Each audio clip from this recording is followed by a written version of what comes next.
પૂજાવતા હતા ને એ કૂતરાના મોતે મરી ગયા, કોઈ મારા બાપ જણી નહોતી.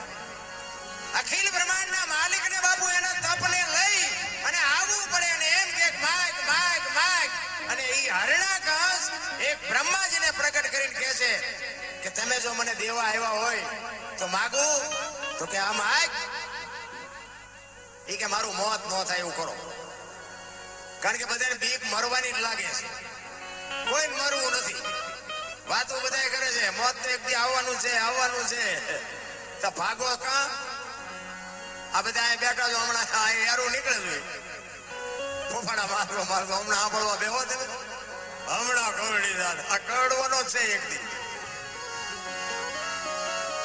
મોત આવવાનું છે, વાત બાકી છે. હરણાકંસને બ્રહ્માજી કહે છે કઈક બીજું માગ, જે જીવન છે ને એને મારા મરણને આધીન છે, જીવે એને મરવાનું હોય, મરે એને જીવવાનું હોય, એ બને નહીં. તો કે ના પાડો, વચન નથી આપ્યું. બ્રહ્માજી કે કાંઈ વાંધો નહીં, હાલ નહીં કે એમ નહીં, લખી દો. લખ્યા વગર કે કોણ માને, કાલ બધા ફરી જાય. તો બ્રહ્માજી કહે છે તું લખ અને હું હેઠે સહી કરી દઈશ, જા લખ. પછી બધું લખ્યું, આપણે બધા જાણીએ છીએ, આ તો મગજમાં ઉતારવું નથી ને કાંઈ ખબર બધાને છે. એ કે રાતે ને દીએ ને લોટે ને લાકડે ને ઘરમાં ને બહાર બધું લખ્યું અને પછી આપ્યું કે આલ્યો આમાં સહી કરો. એટલે બ્રહ્માજી આ વાંચીને કીધું હરણાકંસ જોઈ લે, આમાં રહી નથી જાતું નથી કઈ. એ કે ના નથી તો કે જોઈ લે, બાકી ઉપાડી લેવાનો છે, વાત પાકી છે. હજી કહું છું જોવું હોય જોઈ લે. એ કે ના સહી કરી દો. નહીં સહી કરીને કીધું હાલે આ દસ્તાવેજ રાખ તારી પાસે. હવે આપણને ભગવાન નથી મળ્યો તો ઠેકડા એટલે મારી છે, ઓલાને મળ્યા પછી જેવા ઠેકડા ભર્યા છે. અને તેથી બાપુ આખી દુનિયામાં બહાટી બોલાવે કે મારું હું જ કરું છું, હું જ કરું છું, આખી દુનિયામાં જીવાડું છું હું, મારું છું હું, દુનિયા આખી હલાવું છું હું જ સાધું છું ચારે. ઈ વખતે શ્રીબાઈ પ્રજાપતિ ભોયરામાં બાપુ ઘરમાં ભોયરા ગાળીને ભક્તિ કરીએ છે, કેવી બાઈ છે વિચાર કરજો. અને ઈ પ્રહલાદ એના શિષ્ય હોય.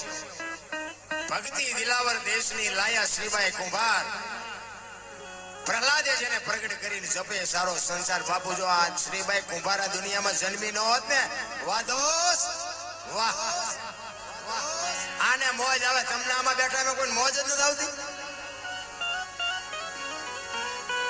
ઈ શ્રીબાઈ જો આ દુનિયામાં ન જન્મ્યા હોત, આપણે અહીં બેઠા જ ન હોત બાપુ. ભક્તિ જેવું કઈ હોત જ નહીં. ઈ હરણાકંસે ભાઈ ઉપાડો લીધો છે, હું કરું છું, હું કરું છું, હું કરું છું. નિશાળમાં બાપુ શિક્ષકો ઈ જ ભણાવે, રાજા જ કરે બધું, રાજા જ કરે છે બધું, રાજા જ કરે છે. પ્રહલાદ ભણવા જતો તો નિહાળમાં, રાજા કરે બધું સાહેબ કરતા હતા ને. પ્રહલાદ ઉભો થયો, આપણે ગઈઢા કહેતા હતા ને કોઈ કોઈ ન પોગે એનું પેટ પોગે. પ્રહલાદ ઉભો થયો, એ કે બધું રાજા જ કરે છે. તો કે હા, તો કે હવારે સૂરજ ઉગાડી રાજા ઉગાડે છે, આ વરસાદ વરાવે રાજા ભરાવે છે, આ દુનિયામાં માણસ આવે છે જન્મે છે કે રાજા બધું કરે છે, આ મારે છે રાજા મારે છે. સાહેબ કે આ તો અમને ખબર, પણ તારા બાપા કહે છે એટલે મારે જ્યાં જવું. એ હરણાકંસ પાસે આવીને કહે છે શિક્ષક કે આખી દુનિયા માને છે પણ તમારા છોકરાએ ઉપાડો લીધો. અને ઈ પ્રહલાદ ને બાબુ ઘરે આવ્યો અને આમ ઢીસણ ઉપર બેહારીને કહે છે બેટા ભણવા ગયો તો? કે હા. કે શું ભણાયો? કે કરશનજી નો ગન, ગણપતિ નો ગન, ઘનશ્યામ નો ગન, બાબુ બાવડું ઝાલીને આમ દિવાલ હારે પસાડ્યો. આની તો હું દુનિયામાં પાછું મુકાવું છું અને તું આ ગાણા ગાત પૂરી દેવાય કે અંધારી ઓરડીમાં બાબુ, અંધારી ઓરડીમાં પૂરી બાયણું બંધ કરી તાળું મારીને બાબુ ચોકીદારને બેહાડ્યો. હું જોઉં કેવો એનો ભગવાન આવે છે. એક દી એક રાત, બીજો દી બીજી રાત થઈને અખિલ બ્રહ્માંડ નો માલિક બાબુ કોઈ દી કોઈની આબરૂ જાય નથી. વિશ્વાસ ને ભરોસો હોય તો. એટલે સવારે અમે કીધું કે ભજન ના ભરોસે રહેજે, અંતે ઈ નર ઓપશે અમર બીજો કે જેને હાથ લાગ્યું એને આ ભક્તિ છે ને ભાઈ ભરોસાની છે. ભગરામ બાપુ બધાના લગભગ ના ગુરુ હોય છે, એમની પાસે મુક્તિની પોટલી નથી, તમને આપી દે તમને મુક્તિ મળી જાય. ઈ કે ઈ કરવું પડે, ઈ કરે ઈ નો કરાય ને મરી જાઓ. ઈ કે ઈ કરાય, ઈ કરે ઈ નો કરાય. જેટલા ગુરુ કરે ઈ જેલા મીડિયા કરવા. બાપુ એસા નહીં કરના જાય ને તું ગુરુ છો કા ગુરુ છે ઈ નક્કી નથી થતું. 2 દિન 2 રાતો થઈને બાપુ અખિલ બ્રહ્માંડના માલિકને લક્ષ્મીજીને કહે છે કે ઓલો છોકરાનો જીવ નીકળી જશે, તમે જાઓ જમાડવા. લક્ષ્મીજી બાપુ એને જમાડવા આવે ને, એ ખોળામાં પ્રહલાદને લઈને કહે છે કે બેટા ભૂખ્યો હતો ને? તો કે હા. તો કે તને ભરોસો હતો? કે હા મને તો ભરોસો હતો કે મારી માં મારો બાપ આવવાનો. અને બાર ચોકીદાર સાંભળી ગયો અને હરણાકૃષ્ણને જઈને કહે છે કે રૂમમાં તમારા છોકરા પાસે કોક બોલે છે. કે બાયણું બંધ હોય ને કેવી રીતે બોલે? કોણ કેવી રીતે જાય? કે બધું બંધ છે પણ માલપા કોક છે. અને હરણાકૃષ્ણ આવીને બારણું ખોલ્યું જોયું. કે કોણ આવ્યું તું જમાડવા? કે મારી માં આવી હતી જમાડવા. તો કે અંધારી ઓરડી છે, બાયણું બંધ છે, તાળું માર્યું છે, કેવી રીતે આવે? કે બાપા એ તો તમને ભરોસો નથી. માના ઉદરમાં એક ખોબા જેટલી જગ્યામાં જો મારો નાથ ભૂખ્યો ન રાખતી હોય તો આ તો 10 બાય 10 ની ઓરડી છે, આમાં થોડો ભૂખ્યો રાખે. પછી થાંભલો ધકાવીને કહે છે કે આમાં છે તારો ભગવાન? કે હા. કે ભર બસ. ઈ બસ ભરાવી અને એમાંથી નરસિંહ અવતાર થયો ને ભાઈ. અખિલ બ્રહ્માંડનો માલિક બાપુ ઉંદરડાને જેમ બિલાડી પકડે ને એમ હરણાકંસને પકડી અને ખોળામાં બેહારીને કીધું, હરણાકંસ, હરણાકંસ ઓલો કાર્ડ દસ્તાવેજ ત્યાં કરાવ્યો છે ને? આમ ઢીસણ ઉપર રાખીને કીધું, ધરતી ઉપર છો કે ઉપર છો? તો કે ધરતી નથી ને ઉપર નથી. ઉમરા વચ્ચે રાખ્યો કે ઘરમાં છો બહાર? કે ઘરમાં નથી ને બહાર નથી. દી આસમાનો ટાઈમ હતો કે રાત છે દી? તો કે રાતે નથી ને દી નથી. આમ ન કર્યા કે લોટું છે કે લાકડું? કે લોટું નથી ને લાકડું નથી. કે મારા આમી નજર કર્યું માણસ શું ઢોરું? કે માણા નથી ને ઢોરો નથી. તો કે કેવું છે કાંઈ? કે હવે રહેવું નથી ને કેવું શું હોય? આટલી જ વાર છે મારા રામ, તમારી ને મારી ચિઠ્ઠી ક્યારે ફાટી જાય કોઈને ભરોસો નથી. આટલી શક્તિ તો આપણી પાસે છે નહીં, પણ મોકો મળ્યો છે. એક ઘડી આધી મેં બુનિયાદ તુલસી સંગત સાદગી કટે ખોટી અપરાધ. કઈક 24 કલાકમાં જો કઈક મારા નાથનું ભજન કર્યું છે એ તમારી મારી ભેળું આવવાનું છે. બાકી વાતો કરે કઈ વળવાનું નથી. નારાયણ એક સદગુરુના આશ્રમે આપણે આવ્યા પછી ઉપયોગ ન થાય તો કઈ નહીં. હું તો એમ કહું નડો નહીં તો ભક્તિ થઈ જાય. એટલું જો થાય ને તો ઘણું છે. એટલા માટે જેઠીરામ બાપુ એક વાણીમાં એવું કહે છે, જો સદગુરુની જો બાપુ કૃપા થાય ને તો આ બધું સમજાય એવું છે. બાકી ના કે ભજન સમજાયું છે. એક વાણી કહે છે ને, રામ કિસી કો મારે નહીં એસો પાપી નહીં, રામ આપે આપ મર જાતે ને કરતે કુડે કામ. કે રામ કોઈને મારતો નથી. તો રાવણ ને વાલીને બધાને કોઈને માર્યા? રામાયણ કહે છે, આપણે નથી કહેતા. પણ આપણને સમજણ નથી. બાકી ખોટું તો આ દુનિયા નો હાલવા દેતી છે. એક વાણી કે પેલા મેં જન્મ્યા, પછી જન્મ્યા બડા ભાઈ, પછી ધામધૂમથી મારા બાપા જન્મ્યા, પછી જન્મી માં. વાહનો તોડી નાખે હોય આવું? સદગુરુની શાન મળી હોય તો બાપુ ખબર પડે કે હા હોય. ન મળી હોય તો પેલા હું જન્મ્યો, પછી મોટા ભાઈ, પછી મારા બાપા ને પછી મારી માં, આવું હોય? હું કઉ છું હોય. તમને ન ખબર પડતી હોય તમારા ચકડા ગઈ ગયા, મને શું ખબર પડે? એટલા માટે મહાપુરુષો સનાતન ધર્મની આખી દુનિયા જે બોલાવે છે, સનાતન એટલે શું? અલગ એટલે શું? અગમ એટલે શું? જય માતા. આ શબ્દની જ્યાં સુધી તમે ખોજ ના કરો ને ત્યાં સુધી આની ખબર જ ન પડે. ને એ બાપુ સદગુરુ મહારાજની માથે મેર હોય અને તમારી જો એવી માગણી હોય તો જ બાપુ આ તમને મળે. બાકી જય ભગવાન કાંઈ મળે નહીં. અલગ કોને કહેવાય? અલગ જે લખી ન હોય એને અલગ કહેવાય ને. લખાય નહીં એને અલગ કહેવાય. તો અલગ આપણે આ નામ તો બધા બોલે છે અલગ. તો અલગ કોને કહેવાય? મારું નામ અનુસિંહ છે, આંગળી મૂકીને બતાવો ક્યાં છે? આ બોલ્યા જેવું જ નથી રામ. જો બોલાય ને તો લખાય, અને લખાય ને તો દેખાય, ને દેખાય ને તો વંચાય. વસ્તુ આખી અટપટી છે. ઈ સદગુરુ પાસે તમારી માગણી હોય ને એની માટે પાત્રતા બનવી પડે. પેલા પાત્રતા કેળવવી પડે. બાબુ મારે ઘરે કામ છે ને મારે નહીં મેળ પડે, મારે આમ નહીં થાય તેમ નથી, એનું કામ નથી. એક માણસ તેલનો ડબ્બો લઈને આવતો હોય ને એને તમે પૂછો કે તેલના ડબ્બાના કેટલા? કે 2000. હવે ડબ્બાના 2000 છે તેલના. તેલ કાઢી લ્યો, ડબ્બાનું શું આવે? 20 રૂપિયા જ આવે. પણ જો ધ્યાન આપજો, કિંમત તેલની છે પણ ડબ્બા વગર તેલ રે નહીં. ડબ્બો હોય ને તો અને તેલ ગમે એનું હોય ને, કપાસિયા તેલ હોય, સિંગ તેલ હોય, પામોલીન હોય, એ તેલ ઉપર ન લખાય, લખવું પડે ડબ્બા ઉપર. અને તેલ ઉપર જો લખાતું હોત ને તો અલખની કોઈ કિંમત ન રહે. એની બાપુ એની માથે લખાતું નથી, એને અલગ કહેવાય. સવારામ બાબા એટલે કીધું તમારા ઠામમાં તમારું નામ છે ને તમારા નામમાં તમારું ઠામ છે. આમાં મગજમાં ઉતરે કાંઈ?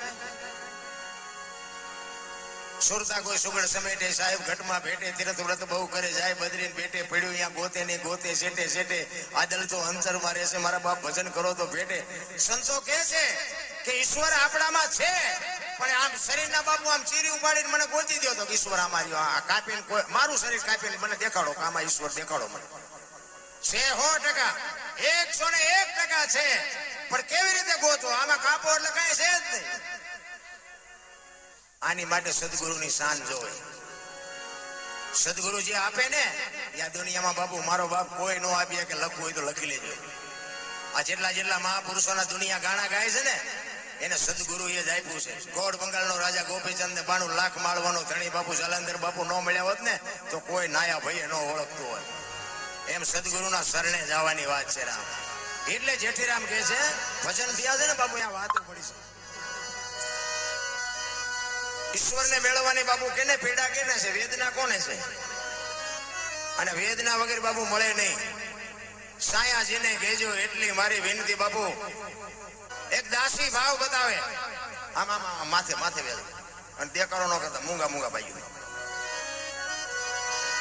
દાસી જીવન ઈશ્વરને મેળવવાની બાપુ જો એને કેવડી ધગસ છે. ભજનમાં તમે ઉતરો ને તો જ તમને ખબર પડે. ભજન બાપુ છે ને એમ નામ ન સમજાય. ભજનનું મંથન હોવું જોઈએ. તમે દીવો કરો ને કોઈ દી ન થાય, ઘી ન કરે એમાં જ હોય. એ મંથન કરવાની ખબર પડવી જોઈએ. અને મંથન થાય ને એટલે મહાપુરુષે કીધું કાચો પારો લક્ષ્મણ જાણજો, જેવા તેવાથી જીરવો ન જાય.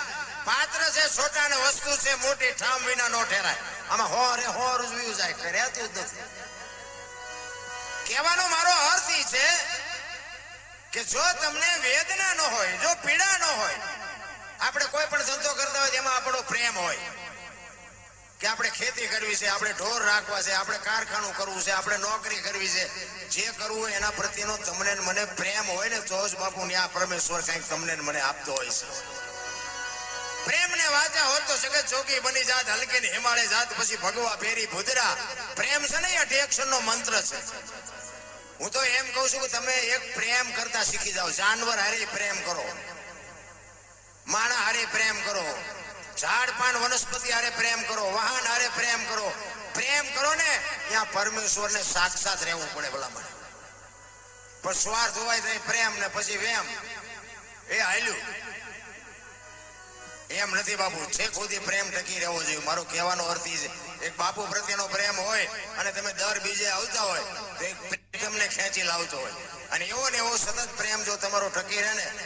પણ આ બધી માયા સુધી ગોઠડી ને વજરના ગાળા હાંગા હલવાણા, કંઈક સડ્યા ને કંઈક પાળા, આમાં બધા હલવાણા છે. મને એમ થાય કે અત્યારે પૈસા વાહન મકાન કાંઈ ઘટતું નથી, પણ તો મને એમ થાય કે આટલી બધી દુનિયા રોવે કેમ એ નથી ખબર પડતી. આપડા ગઢમાં કાંઈ નહોતું પણ રોતા નહોતા. એ કે એ ભગવાને શાંતિ હાજે ખાતું હોય ને તે પેલા ઊંધા નાખીને હોય હવે કે ઠાકર જેવો ધણી. કાંઈ ઘરમાં ન હોય ને તોય સાથી ઉપર હાથ રાખીને ઉતા હતા હવે ઠાકર જેવો ધણી. અત્યારે મુઈકાનો માર્ગ ન હોય તો અમારી ભાઈ જ્યાં કહે છે અમારી ભાઈ મરો કઈ ન હોય. આટલું આપ્યું તો શેઠો જ નથી. શું જોવું છે એ નથી ખબર. બોલો શેઠા જેવી ચીજ નથી. જ્યાં જાઓ ને બધા રોવે જ છે. તમે જોવો તો એક છોકરાને બહુ વેવાય તેડી ગયા મોકલતા નથી. બીજા પાસે જાઓ કે ડોબું વિયાણું દોવા નથી દેતું. બીજા પાસે જાઓ કે છોકરાને પોલીસ વાળા લઈ ગયા સામેલ ચડતા નથી. આપણે જ્યાં રોવા બધા રોવે જ છે. હારા હરીને મેળવવા બાપુ દાસી જીવન રોવે, મીરા રોવે, જેઠીરામ રોવે. હે મારા નાથ તું જો અમને ન મળતો માણસનો અવતાર ફોગટવ્યો જાય. માણસનો અવતાર 84 લાખ યોની છે ને. એ 84 લાખ યોનીમાં માણસ એક જ ભજન કરી શકે, માણસ એક જ ઈશ્વરને મેળવી શકે. કોઈ જીવ બાપુ ભક્તિ ન કરી શકે માણસ સિવાય. હવે આપણે બુદ્ધિના ગાળિયા થયા છે. આપણને ભગવાને બુદ્ધિ આપી ન કરવાના કરે કામ બધા. નગર આ તમે જુઓ તો આખી દુનિયામાં જેટલું બધું ધર્મનું કામ કેટલું થાય. સપ્તાહો ને ધૂન ને ભજન ને બેનું અમુક ધૂનું ગાતી હોય. હું તો જરાક જોઈ રહ્યો એમ છે કે બેનું ઠેકે ને કઈ ગોકુળની ગલીઓમાં કાનો દેખાય છે. ગોકુળની ગલી ઓલો બપોરે 3 વાગ્યા હું તો પડ્યો હોય ઢાળિયામાં એ નથી દેખાતો. બોલો ઠેક ગોકુળ થી દેખાય આમ. બધું હું શું હાલ્યું એવું નથી લાગતું. જે કરવાનું છે ને એ કરો, બાકી તો બધી ઓલાને ખબર છે તમે શું બધા કરો છો. અમે ગોકુળમાં ગયા હતા ને એક બાપુ હતા એ કે અમે 4-5 ભાઈબંધ ગયા ને એ કે બે જવાય. અમે બધા બે ગયા. નાનો હિંડોળો હતો ને એમાં કૃષ્ણ ભગવાનની મૂર્તિ હતી. બાપુ કે 100 રૂપિયા લાવો. અમે શેના? એ કે કાનુડા હિસકો નાખવાના. મેં કીધું અમારે 100 રૂપિયા બગડે ને કાનુડા નીંદર બગડે ભલે હું તો. મેં કીધું અમારે કઈ જગાડવો નથી ને. એ કે નાસ્તિક લાગો. મેં નાસ્તિક છે તેમાં કાનુડો અહીંયા આવ્યો દ્વારિકા છે. મેં કાંઈ છે નહીં કે તમે આમ તો આંટો મારવા આવ્યો છે. આવીને આવી બધી બાપુ વાર્તાયું છે. કાંઈ છે નહીં, માને બાપને જાળવી લ્યો બસ, બીજું કાંઈ કરવાની જરૂર નથી. બધું બાપુ ઈશ્વર બધું હાંકશે. કારણ કે તમારાથી તમારા મા બાપથી તમે છો ને મારા મા બાપથી હું છું. મા બાપને ભૂલ્યા એટલે ગયા દુનિયામાં સમજી લેજો. કોઈ આ દુનિયામાં આંગળી ન પકડે. લખવું હોય તો લખી લેજો. એક વ્યસન હોય તો વ્યસનથી દૂર રહ્યો. એક કુટુંબની એકતા રાખો. મા બાપની સેવા કરો. બાપુ સતયુગ છે, કાંઈ કળિયુગ બળિયુગ જેવું છે નહીં. બાકી આપણે કરશું ને આ બધું સુધરી જાય છે એવું કઈ મને એમ થાય કે જીવે એવું હવે આવ્યું. બોલો અત્યારે હું ઘટે. તમે જોવો તો ખરા બાવા ખવડાવે લ્યો, રાત ને દી ખવડાવે છે. આપણે કાંઈ ધંધો ન કરી તો ખવડાવે છે. જોવો તો ખરા કેવો સમય કેવો આવ્યો. કાજુ બદામની છોકરા વગેઠું કરે. બોલો નથી ખવું નથી એટલે ખા ને મારા બાપ અમને પાર લે નથી ચડ્યું. જીવે એવું નથી આવ્યું. પણ સંતોષ જેવી ચીજ નથી બાપુ. સંતોષ હોય ને તો જીવવાની મજા આવે. બાકી વાતમાં કાંઈ છે નહીં. કહેવાનો મારો અર્થ એ છે, ગંગા સતીએ બાપુ શ્વાસાનો હિસાબ માર્યો. 21,600 શ્વાસા તમારા એમ નામ જાય છે. આપણે આપણો જે સ્વર છે ને, જે સ્વર છે એ જ ઈશ્વર છે. બીજો કોઈ ઈશ્વર છે નહીં. બીજે ક્યાંય આડાવડા ગોતવાની જરૂર નથી. બધા તમે મને સાંભળેલો છે અને હું તો ખટારો લઈને આખી દુનિયા રખડ્યો. કાંઈ છે જ નહીં રામ. જાગતા નરને સેવો બાપુ. આવા સાધુડા બેઠા હોય ને તમને એક મગજમાં વિચાર આવે કે મારે મરી જવું છે, અને સાધુ પાસે જાઓ ને સાધુ તમારા કાળનો વિયામો કરી દે. એમ કે મરવું છે ને મરી જાય, પણ 2 દિવસ રોકા પછી બધું કરશું.